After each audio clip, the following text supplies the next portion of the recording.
Oi, pessoal, sejam bem-vindos ao canal Revalidamente. Meu nome é doutora Marina Costello, sou médica revalidanda e hoje a gente vai comentar um pouquinho sobre medicina do trabalho, sobre saúde do trabalhador.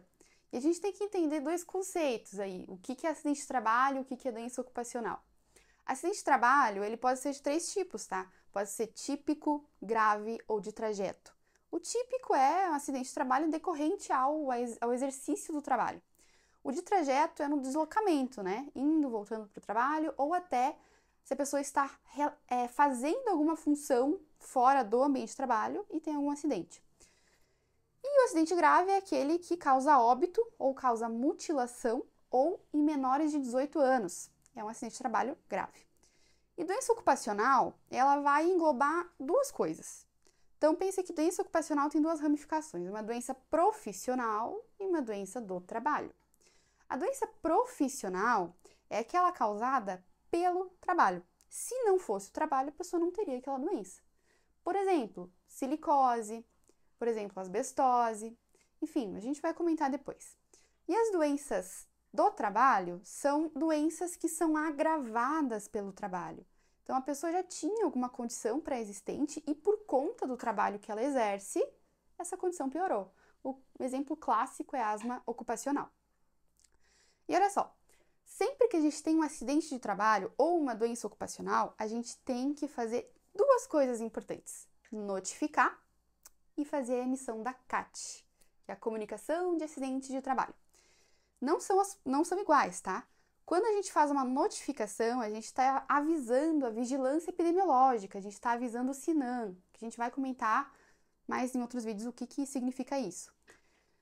Lembrando que acidente de trabalho, eles devem ser de notificação imediata, exceto se for acidente com material biológico, que aí pode ser notificação semanal. Então, a gente faz a notificação e faz a emissão da CAT. Quem que pode emitir a CAT? Pode ser o médico, pode ser o trabalhador, pode ser o sindicato, pode ser a empresa. Qualquer um desses pode emitir a CAT. E por que ela é importante? Porque ela vai avisar a Previdência Social. Então, aí eu já entendo que eu só posso emitir CAT para os trabalhadores que são formais, né? Porque envolve a Previdência Social. E aí existem três tipos de CAT: a CAT inicial, a CAT de reabertura e a de comunicação de óbito. A CAT de reabertura é aquela em que a pessoa já tinha tido algum problema, um acidente de trabalho, ela voltou para o trabalho e acabou se acidentando novamente ou acabou piorando a situação dela e a gente tem que reabrir a CAT. E assim, pessoal, as questões de medicina do trabalho, elas se dividem nessa parte mais burocrática de CAT, notificação e afins, e na parte médica, que são quais são as doenças relacionadas à medicina do trabalho.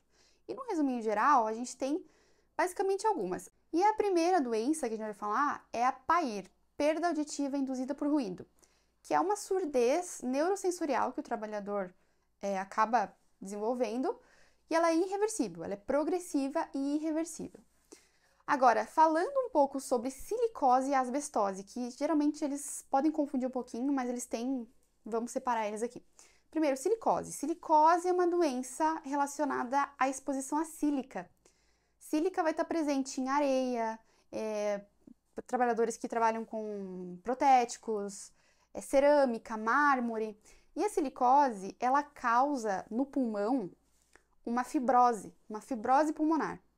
E aí vai dar para o paciente sintomas de dispneia, um quadro mais obstrutivo e até restritivo. Pode ter um padrão respiratório obstrutivo e restritivo, misto. E essa fibrose pulmonar, o paciente vai apresentar sintomas anos depois que ele já deixou o trabalho dele. Anos depois, ele vai começar a apresentar dispneia, enfim, sintomas respiratórios. Quando você for fazer o raio-x de tórax, você vai ver algo bem interessante, que é bem característico das questões de silicose, que é a microcalcificação em casca de ovo. É assim que é descrita, que são microcalcificações na parte superior do pulmão. E por isso, o paciente acaba tendo mais risco de desenvolver, de ter, né, na verdade, tuberculose. Já a asbestose, que é causada pela exposição a asbesto ou amianto, que está presente na construção civil, também causa uma fibrose pulmonar, só que é uma fibrose pulmonar diferente. Mesma coisa da silicose, o paciente vai começar a apresentar sintomas anos depois que ele já deixou o trabalho dele. E a fibrose pulmonar, ele acaba apresentando placas pleurais calcificadas, então são placas bem maiores, não é microcalcificação igual na silicose. E por isso, na asbestose, o paciente acaba tendo mais risco de desenvolver câncer de pulmão e mesotelioma. Os mesoteliomas são aqueles tumores de pleura. A gente também tem o saturnismo, que ele vem decorrente da exposição de chumbo. O chumbo está presente em pilhas, em baterias. E o saturnismo ele dá um quadro mais florido, assim. Basicamente, ele dá uma neuropatia periférica, que cursa com, já vi que estão falando de disfunção erétil, parestesias, cursa também com anemia, e também aquelas famosas a linha gengival de Burton, que é aquela gengiva mais escura. E também vai ter disfunção renal, com oligúria, enfim. E quando a gente for fazer o hemograma, a gente vai ver hemácias em pontilhado basófilo. E a exposição por mercúrio, que também já foi explorada pelo INEP, está bem presente ali no garimpo, então em populações ribeirinhas. E ela tem uma característica de ter uma alteração neurológica, em que a pessoa apresenta mais irritabilidade, ou depressão, ou ansiedade, e também vai apresentar tremores nas extremidades e também gosto metálico na boca e também gengivite. É uma gengivite que é bem sangrante. E a gente também tem a síndrome do túnel do carpo, que acontece pela compressão do nervo mediano. E para fazer o diagnóstico, a gente utiliza 2 testes que eu já vi sendo explorados em questões, que é o teste de Follen e de Tinel. O teste de Follen, você vai pedir para o paciente deixar a mão dele assim e tentar aproximar ao máximo as 2 mãos. Se ele tiver a síndrome do túnel do carpo, vai acabar doendo o nervo mediano e ele não vai conseguir realizar essa manobra. E o teste de Tinel é a dor à percussão do nervo mediano.